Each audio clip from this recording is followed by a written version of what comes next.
আসসালামু আলাইকুম, রাফিজেস কিচেনে স্বাগতম। এই তো চলে আসলাম আপনাদের সাথে মজাদার শীতকালীন পিঠা রেসিপি নিয়ে। আমি আপনাদের সাথে শেয়ার করব ভর্তা পিঠা রেসিপি। এই পিঠা অনেকেই পছন্দ করেন, অনেকেই খান নাই। তাদের জন্য আমি এই রেসিপিটা প্রথমে আমি নিয়ে নিয়েছি আতপ চাউলের গুঁড়া। ভিজা চাউলের গুঁড়াটা আমি নিয়েছি, শুকনা চাউলের গুঁড়া দিয়েও করা যাবে।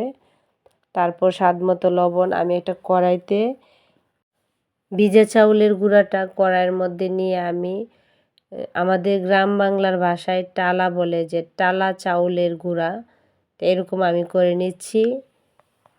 আপনারা চাইলে স্কিপ করতে পারেন, ডাইরেক্ট চাউলের গুঁড়াটা দিয়েই পিঠা তৈরি করতে পারেন।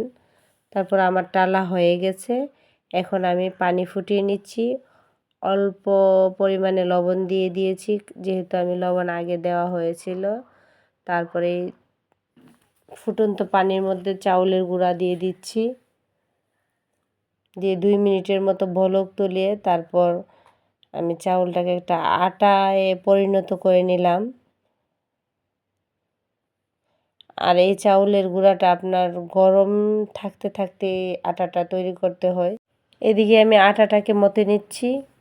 অন্য চুলায় আমি চিংড়ি মাছের ভর্তাটা করে নেব। প্রথমে আমি চিংড়ি মাছটাকে ভালো করে ধুয়ে পরিষ্কার করে নিয়েছি। কুসুম গরম পানি দিয়ে ধুতে হবে চিংড়ি মাছটাকে। তারপর ভিজা চিংড়ি মাছটা আমি একটা কড়াইতে দিয়ে ভাজা ভাজা করে নেব, যাতে মোটামুটি মচমচে হয়ে যায়। যেহেতু ভিজা ততটা হবে না, তারপরেও মিডিয়াম আছে মচমচে করে নিয়েছি। এদিকে কয়েকটা শুকনো মরিচ দিয়ে দিলাম, দিয়ে চিংড়ি মাছের সাথে ভাজা ভাজা করে নেব।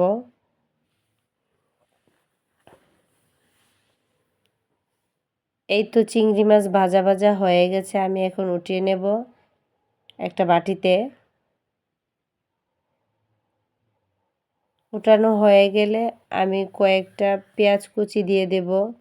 আমি পেঁয়াজটাকে কাঁচা দিতে চাচ্ছি না, সেই জন্য পেঁয়াজটাকেও আমি ভাজা ভাজা করে নেব কড়াইতে। তারপর ধনেপাতা দিয়ে দিয়েছি, দিয়ে একদম পানির অংশ রাখবো না। এ তো ভাজা ভাজা হয়ে গেছে, আমি এখন উঠিয়ে নেব। পানিটা ছাড়ানো হলে উঠিয়ে নিতে হবে। তারপর ব্লেন্ডারে দিয়ে আমি ব্লেন্ড করে নিয়েছি।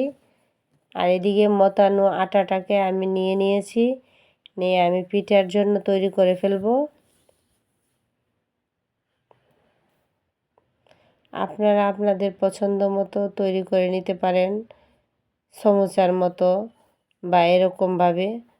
আমি একটু গোল আবরণ দিয়ে আমি পিঠাটা তৈরি করে নেব। বোঝাই যাবে না এটা কি মাংস পিঠা না ভর্তা পিঠা, কিন্তু অসম্ভব মজাদার এই ভর্তা পিঠা। একবার হলো আপনারা ট্রাই করবেন।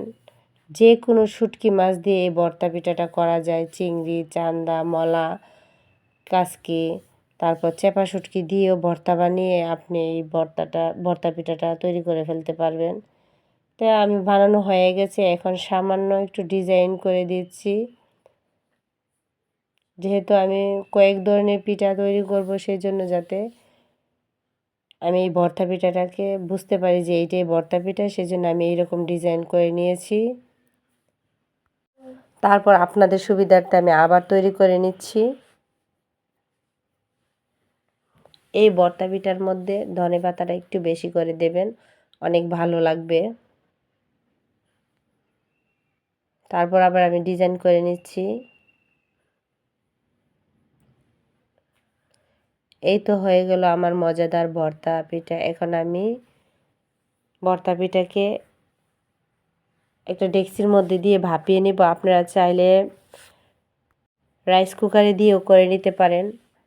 আমি একটা ছিদ্র ছিদ্র ডেক্সি ছিল, এই ডেক্সিটার মধ্যে দিয়ে আমি ভাপিয়ে নিচ্ছি। আমার আধা ঘন্টার মতো সময় লেগেছিল ভাপাতে। এই তো হয়ে গেল মজাদার গরম গরম ভর্তা পিঠা রেসিপি। ভালো লাগলে অবশ্যই ট্রাই করবেন। সবাই ভালো থাকবেন, সুস্থ থাকবেন। আল্লাহ হাফেজ।